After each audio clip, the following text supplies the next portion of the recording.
Hi everybody, I hope you're doing.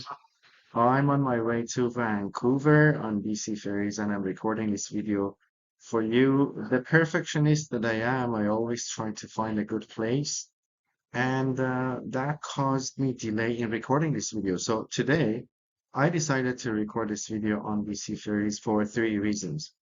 First of all, I can show you the beautiful path that we have here.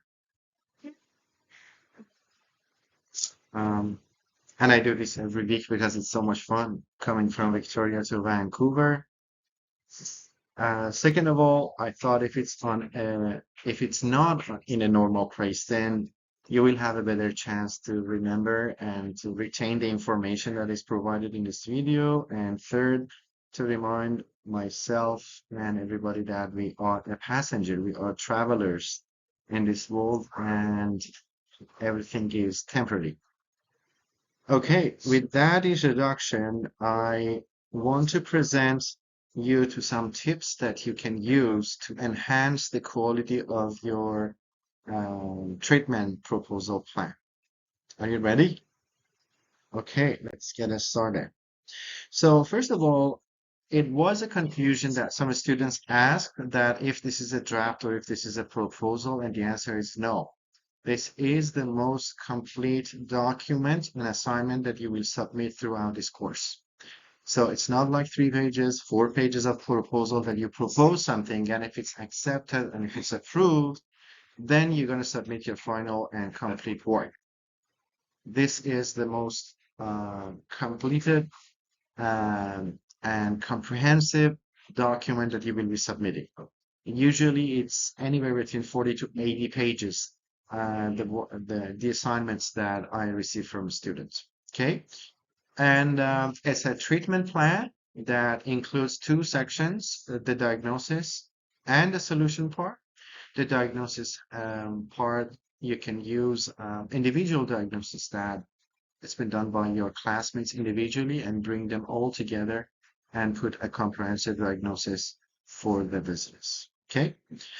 I want you to submit a Word file, not a PDF, so I can go through, I can search, and I can see if there's any similarity or AI generated text or not. I also want you to complete the client file and also the Excel file for the SWOT analysis and upload that to the cloud in any space that you have or you want. Google Drive is free to some point, and then include the link into your Word file.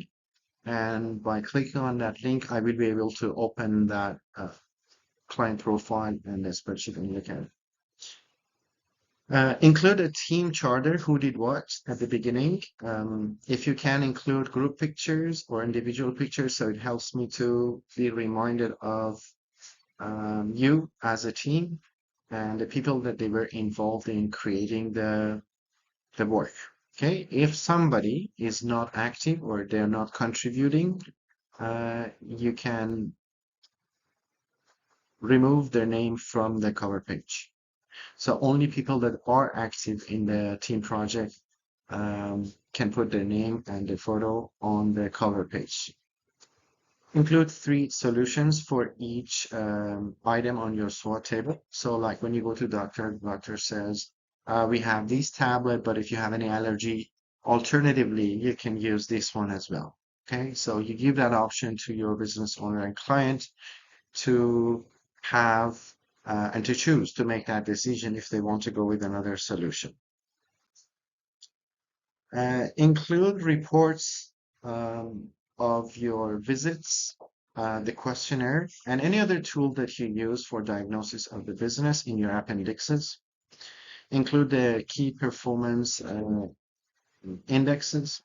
So what are the key factors that they indicate the performance of the business? So find them and define them for the business owner if they are not aware of those. Include TAM, SAM, SOM, the total available market, serviceable available market, and serviceable obtainable market, and help your business owner to understand those 3 concepts. Include the business model canvas and the process map if you can. Do comprehensive research about competitors. Sometimes I receive reports from the students that they just say competitors are A, B, C. This is not enough. We want to know, and you want your client to know what they offer, what's their target market, what's their strategy. More information you can get about the competition in the market, the more helpful that information will be for your client. And help your client to identify and to define some goals in terms of social media presence and also for financial goals, where you want them to get or um, make it clear for them to have clear goals. Okay, so say by end of this year, we want to increase their revenue to X dollar and we want to have X number of followers on social media, or we need to have this much subscribers on YouTube, for example, and try to show your data with graphs. Okay. You remember the example and the analogy that they use for visiting a patient, that you talk to the patient to understand what's wrong with them?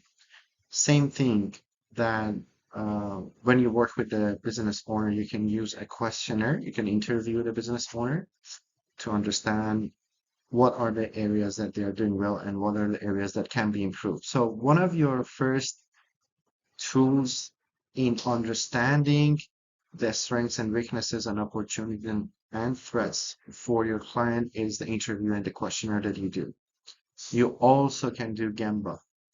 Go to the workplace, go to the job site, go to the website, act like a client, observe and see how they are doing in the operation and if there's something that needs to be fixed. Gemba is when you are present in the actual workplace and you see everything. I think that I mentioned this in the class last term. We went to a restaurant. The door of the restaurant had problem. Every student that they were coming for the final celebration of the class, we had to get up, go and open the door. And it's such a shame for a restaurant that, but it was not mentioned in the report of the students. Okay, so when you're on site, you may see and you may observe problems and issues that they have been unnoticed, or they have not received that much attention from the business owner.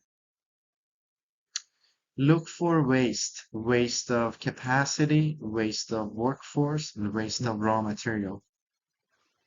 Muri is the overburden. Sometimes a part of the system is being overburdened.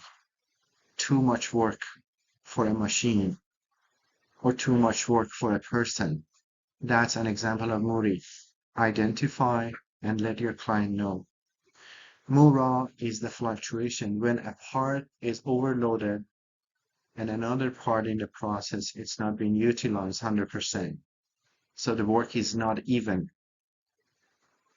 Muda is waste when you do not use the capacity 100%. So if you can produce 300 pizza a day, you're just going with 200 pizza a day, and that's a muda. The optimum situation is when there is no muda, no mura, and no muri. So help your client to figure out the waste and make the process lean without any waste. The other thing that I want you to do, I want you to pay attention to the main cause, to the main reason.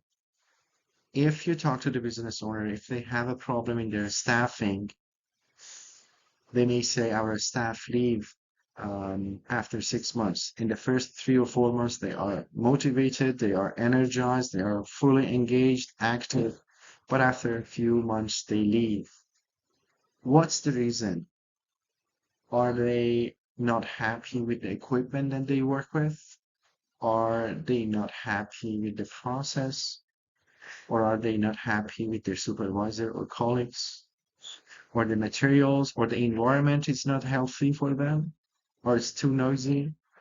Or it's not comfortable? Or it's not in a working condition? Or the management is ignorant of their um, inquiries and requests? Get to the main cause and ask 5 whys. Why they leave soon? Because of the supervisor. Why the supervisor has this attitude? Because of this. What is causing that? So if you ask 5 whys, then you can get to the bone of the issue. And then if you address that, then that will not happen again. Okay, a few tips. This is my last slide, I believe, about the group work. Group work is group work. Sounds simple, but sometimes it's hard in practice. I'm sure you've talked about fairness, respect, cooperation, and hard work in your groups. So anything that is in conflict with any of these principles and values, it should be addressed.